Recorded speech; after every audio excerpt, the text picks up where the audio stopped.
Jodhpur range में मादक द्रव्यों के कुत्सित कारोबार के काले खंभों पर काल बनकर कहर बरपाने के कारनामों का क्रम लगातार जारी है। जोधपुर रेंज की साइक्लोनर टीम के शिकंजे में इस बार आया है एक दुर्दांत मादक द्रव्यों का तस्कर, जिस पर कम से कम आधे दर्जन जिलों में मुकदमे दर्ज हैं। 35,000 रुपये का इनाम है और जो निर्दयता, दुस्साहस और शातिरपने का त्रिशंकु पर्याय है। सुनील डूडी पुत्र ओपाराम निवासी बिलाड़ा जोधपुर की आपराधिक जीवन की कहानी यदि देखी जाए तो यह किसी बॉलीवुड फिल्म की तरह है और इसी कारण इसकी गिरफ्तारी के लिए जो अभियान चलाया गया उसका नाम रखा गया ऑपरेशन ओमकारा। कि ओमकारा फिल्म में एक लंगड़ा त्यागी था जो अपाहिज होने के बावजूद निर्दयता, महत्वाकांक्षा, दुस्साहस का एक उदाहरण था। यह अपराधी भी पिछले काफी समय से लकवाग्रस्त होने के बावजूद अपराध की दुनिया का बेताज बादशाह बना रहा। निर्दयता ऐसी कि 2021 में भीलवाड़ा जिले के 2 थाना क्षेत्रों में लगातार 2 पुलिसकर्मियों की हत्या करके मादक द्रव्यों की खेप लेकर भाग निकला। दुस्साहस ऐसा कि पिछले 6 महीनों से जहां पुलिस लगातार इसको ढूंढती रही, खाक छानती रही, या कहीं नहीं गया, न इसने अपराध की दुनिया छोड़ी और न ही जोधपुर शहर छोड़ा। यहीं बैठकर अपना कारनामा चलाता रहा और शातिरपना ऐसा कि इसी शहर में बैठा फर्जी नाम बनाया, फर्जी कागजात बनाए और फर्जी जिंदगी शुरू करके पुलिस की आंखों में, कानून की आंखों में लगातार धूल झोंकता रहा। इस अपराधी की आपराधिक कहानी ऐसी कि सिर्फ 5-6 सालों का आपराधिक जीवन रहा अभी तक, जिसमें से 3 साल तो जेल में ही निकल गए। सीढ़ियां दर सीढ़ियां अपराध के दर नहीं चढ़ाए।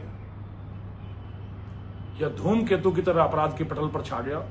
2020-21 में अपराध की दुनिया में आया। एक ही साल में 7 मुकदमे दर्ज हुए, दर्जनों मुकदमे दर्ज होते गए और यह मुकदमे मादक द्रव्यों की तस्करी, आर्म्स एक्ट, हत्या, हत्या का प्रयास, पुलिस पर हमला जैसे संगीन अपराधों के रहे। क्षेत्र के सारे बड़े काले कारोबारियों के निकट संपर्क में रहता हुआ अपराध की दुनिया में धूमकेतु की तरह अपराध पटल पर छाया और पिछले 3 महीनों से ऑपरेशन ओमकारा चलाकर खोजती रही साइक्लोनर टीम, जोधपुर रेंज की पूरी टीम है, पर इसका कहीं पता ठिकाना नहीं, नामो निशान तक नहीं चला। विडंबना देखिए, चिराग तले अंधेरा की तरह। या जोधपुर शहर में ही बनाड़ इलाके में, बीजेएस कॉलोनी में फर्जी नामों से, छद्म परिचय बनाकर आराम से अपना अपराध फैलाता रहा और किसी को कानो कान भनक नहीं लगी। जब से जोधपुर रेंज में मनुहार के खिलाफ, नशे की प्रवृत्ति के खिलाफ ऑपरेशन नशा अभियान चलाया गया है, मुखबिरों से लगातार सूचनाएं आ रही हैं और उसी क्रम में एक मुखबिर से सूचना आई कि पिछले दिसंबर में लकवाग्रस्त होकर यह अहमदाबाद के एक अस्पताल में लगातार इलाज चला रहा है। वहां भी हमने काफी हाथ पैर मारे, पर इसके नाम का कोई भी व्यक्ति नहीं मिला। आखिरकार 2 दिन पहले जब यह सूचना मिली कि अपराधी फिर पहुंच रहा है वहां पर और भर्ती होने वाला है, तब जब टीम ने गंभीरता से छानबीन की तो पता चला कि सुनील डूडी अनिल जानी बनकर वहां लगातार निर्भीक होकर इलाज लेता रहा और किसी को कानो कान खबर न हो सकी।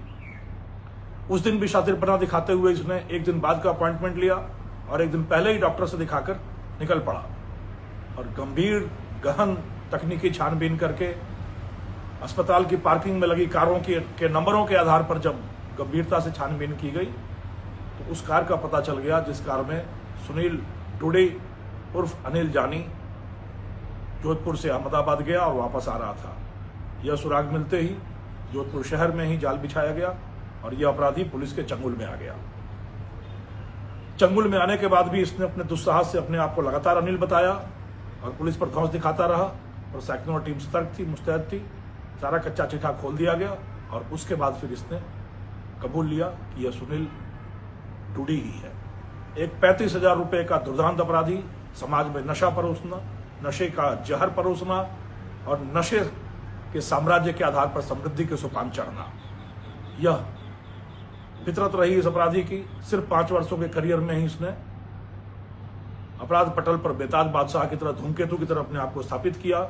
अब जबकि जनता जागृत हो उठी है, समाज अपराध के खिलाफ, खास करके मादक द्रव्यों की तस्करी के खिलाफ उठ खड़ा हुआ है, तो ऐसे तत्वों को नेस्तनाबूद करने का यह जो अभियान है सेक्युलर टीम का, यह परवान चढ़ रहा है।